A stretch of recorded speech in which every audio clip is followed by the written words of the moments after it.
Assalamualaikum warahmatullahi wabarakatuh. Bismillahirrahmanirrahim. Alhamdulillahi rabbil alamin. Wassalatu wassalamu ala sayyidil anbiya wal mursalin wa ala alihi wa sahbihi ajma'in. Amma ba'd. Para pecinta Al-Quran, para peserta tahsin dan setulur keluarga Jatim rahimakumullah. Alhamdulillah, pada kesempatan yang berbahagia ini kita kembali berjumpa di dalam program tahsin yang diselenggarakan DPD Golongan Karya tingkat 1 Provinsi Jawa Timur. Para pecinta Al-Quran, saat ini kita akan belajar melanjutkan edisi sebelumnya, yakni tentang tarqiq dan tafhim. Sebelumnya sudah kita kaji bersama tarqiq, tafhim, tentang huruf hamzah, kemudian huruf lam, ketika huruf-huruf tersebut bertemu dengan huruf yang lain. Selanjutnya, saat ini kita akan belajar tentang tarqiq dan tafhim, huruf-huruf selain hamzah dan lam. Sebagaimana kita tahu sebelumnya, di dalam sebuah nazamnya matan jazariyah faraqiqan mustafilan min ahrufin, hendaknya kita menipiskan suara pada huruf-huruf istifal, ya, karena kondisi asal mereka adalah tipis, kecuali alif, lam, dan ra, ya. Kalau lam dan ra itu tergantung kondisi sebelumnya, ya, karena dia situasional.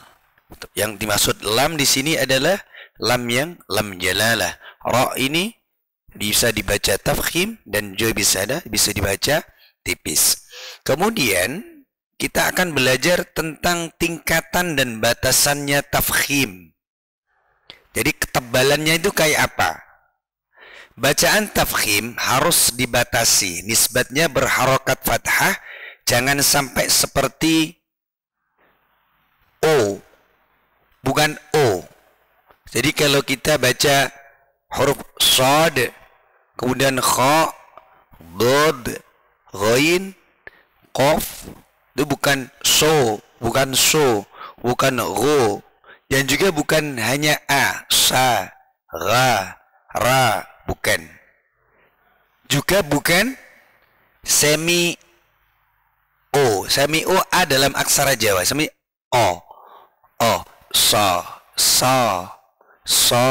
kha, do. Bukan begitu. Yang tepat ialah antara o dan o. Jadi o itu lebih diberatkan sedikit. Jadi semisal so ini kan masih bahasa Jawa gitu. Gitu. So ini masih Jawa gitu. Jadi aksen hono coroko lah, misalnya kita pacuannya di situ. So begitu. Yang benar ialah lebih tebal dari dari hono coroko. Jadi so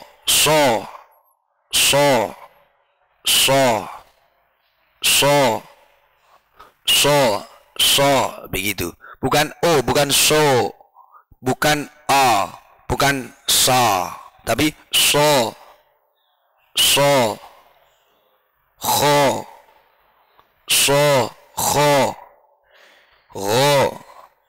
begitu. Okay. Selama ini kita masih kebiasaannya seperti aksennya o di Jawa. Jadi a itu kalau ditulis a di Jawa itu bunyinya o. Jadi masih kho, so, gho, begitu.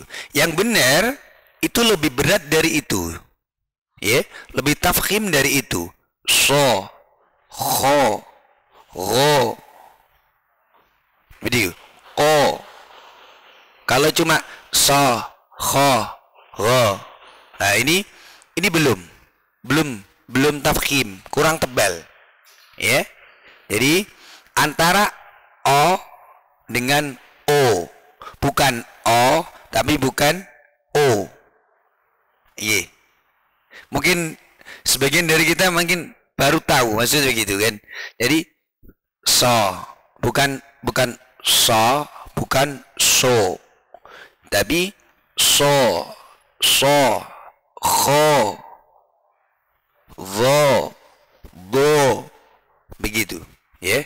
Jadi kalau cuma do ini masih terlalu ringan, semi o, do, masih pakai bunyinya, aksennya hono corok, do, kho,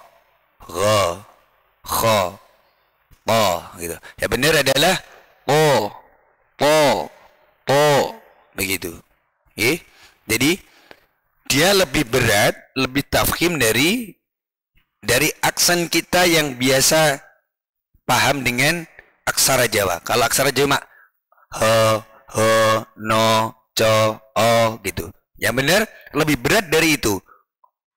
Po, so, ro, vo, begitu, ya. Itu yang perlu dilatih. Melatih ketepatannya kayak apa? Karena selama ini kita masih rata-rata bagi pengkaji tajwid, ya, itu tafkhim itu kadang masih terlalu ringan. Kebiasaan kita, ya. Kebiasaan kita masih bisa saja persis dengan aksen Jawa, ya, aksen Jawa. Ho, po, ro, so, do, begitu, ya. Itu lebih berat dari itu. Itu yang harus diperhatikan. Jadi hati-hati dan perlu memang dilatih terus begitu. Jangan sampai o, jangan sampai o, jangan sampai o, jangan sampai o. Yang benar o, begitu. O, po, so, ro, vo. Kalau terlalu cuma semi o, itu seperti aksen Jawa. Ho, no, co. Itu kalau kita orang Jawa gampang maksudnya. Ho, no, bukan o. Bukan o, bukan u. Tapi lebih berat dari o yang tidak sampai o. Begitu. Tepatnya di situ sebenarnya. Huruf-huruf yang kho, so, bo, po, ro, ko. Begitu. Ya, itu yang perlu diperhatikan. Juga ketika huruf-huruf itu dia berharokat kasroh, jangan sampai seperti oi kan begitu. Mustaqim, taqim. Nah, rata-rata di sekitar kita itu mengajarkan huruf tafkhim itu biasanya kepada anak-anak lebih ke bagaimana bunyinya, hasil bunyinya, sehingga kadang begini, mustaqim, qim, begitu, mustaqim, begitu, ui, kayak gitu. Itu terdengar begitu. Hati-hati, ya. Yang benar tetap mustaqim, gitu. Bukan hasil bunyinya, tapi karena memang makhrajnya dan sifat hurufnya, ya. Itu yang harus diperhatikan. Kemudian ketika dia juga sukun, ketika huruf-huruf yang isti'la, yang berat ini sukun, harus diperhatikan. Contoh, yaqta'una, tidak boleh yaqo, itu tidak boleh. Tetap yaqta'una. Jadi maksudnya ya-nya jangan terpengaruh tafkhimnya huruf qaf gitu. Jadi tidak boleh yaqo, karena ancang-ancang biasanya terpengaruh, ya. Yaqta'una, tidak boleh yaqo, itu sudah tamamul harakatnya berubah, ya. Ya, biasanya ya berubah jadi ya. Ketika berdiri sendiri ya, maka tetap ya qata'una, begitu ya. Itu yang harus diperhatikan. Kemudian selanjutnya tarkiknya huruf istifal. Semua huruf istifal selain huruf isti'la wajib dibaca tarkik. Tarkik di sini artinya tipis dan ringan suaranya, kecuali huruf lam dan ra. Karena lam bisa maksud di dalam yang dibaca tebal ketika dia jadi lam jalalah, dan ra juga bisa dibaca tafkhim. Jadi contoh ini rahmatullah, jangan sampai taknya berubah jadi ta, tidak boleh karena beratnya lam jalalah jadi rahmatullah, itu dari ta. Tetap rahmatullah, tetap ta. Fawasatona, ya, jangan sampai sinnya berubah. Zullilat, zalnya jangan sampai berubah jadi za. Cara bacanya labil mirsad,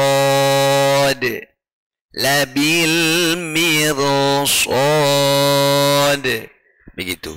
Coba kita praktikkan bersama-sama tentang batasan huruf isti'la, ketebalannya, ya. Jadi membaca huruf yang tebal yang bunyinya o niku nggih. Cara gampangnya, huruf yang bunyinya o itu sebenarnya kayak apa pasnya? O atau o? Ya. Yang tepat ialah bukan o, bukan o. Ya. O-nya seberapa? Sebagaimana kita kalau orang Jawa belajar hono coroko, tapi lebih tebel, yang pas adalah lebih tebel dari aksen hono coroko. Ya, itu gitu. Bukan kha, bukan hanya kha, bukan hanya sa, bukan hanya do, tapi kha, so, do, po, zo, ko, begitu. Lebih tebal dari yang semi o tadi, ya. Silakan ditirukan bersama-sama. Saya lafalkan, saya ucapkan, silakan monggo ditirukan. Kho, so, do, to, zo. Ulangi. Zo, ko, samawatin tibaqo, samawatin tibaqo, mulaqikum, zilaluha, yaqta'una, rahmatullah, fawasatona, zullilat, labil mirsad.